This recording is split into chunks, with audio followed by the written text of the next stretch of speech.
Snjómokstur einn hæstu liðan í útgjöldum vetrarborganna og í stórborgum getur snjórinn sannarlega valdið miklum vanda.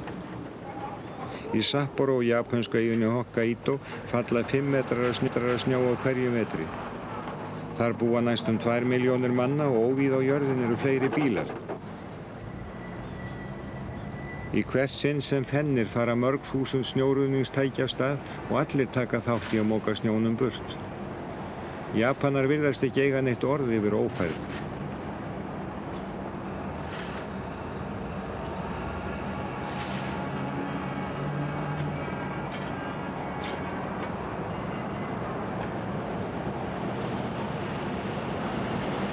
Í kanadísku stórborgunum veldur snjórinn sama vanda, en þar kostnaður við snjómokstur reiknar á annan hátt.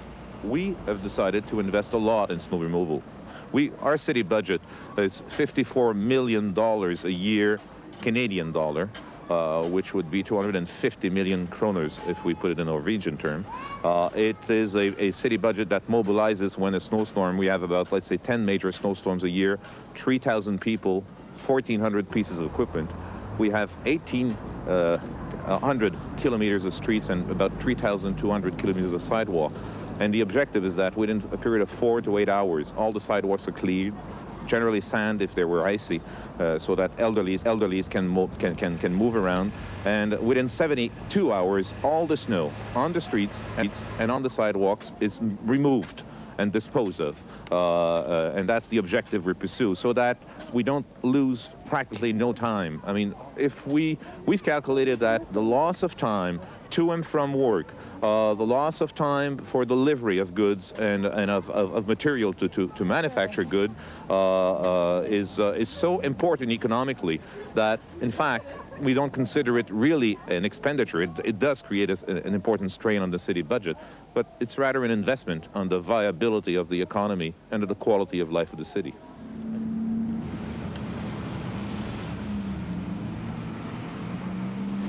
Ein aðferðin til að vinna gegn hálku að salta götur og vegi.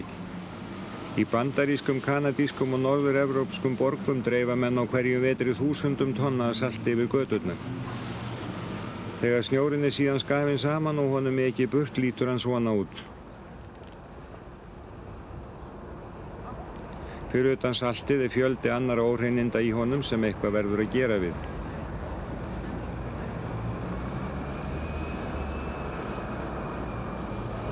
We've decided, in agreement with our government, that we would stop this practice for all of the cities in eastern Canada by 1995. So what we have to do now is devise new techniques. One of them we're making research and development studies on a lot of them. One of them is using microwave to melt part of it and use it in the sewage system, because we have this huge water treatment plant that treats the water before the raw sewage before it's returned to the river, and we can treat it in the same system if we can dilute part of it. Another one is also to create sites that won't be visible visually, that won't create visual pollution, but then our research tends to show us that we have to prepare these sites the same way we prepare the sites for waste disposal. We have to put a membrane on the ground so that the snow doesn't infiltrate the ground and eventually pollute the underwater table. If we want to have sustainable development in a urban community, environmental questions then get the priority on the agenda. For sure, the cost of it will probably even translate into, at least we expect we will have to put 50% more money into our snow removal program and snow clearing program than what we're putting right now. But I think that is the price to pay, and I think citizens are willing to pay it if we can assure them that we're not contributing to the destruction of the environment.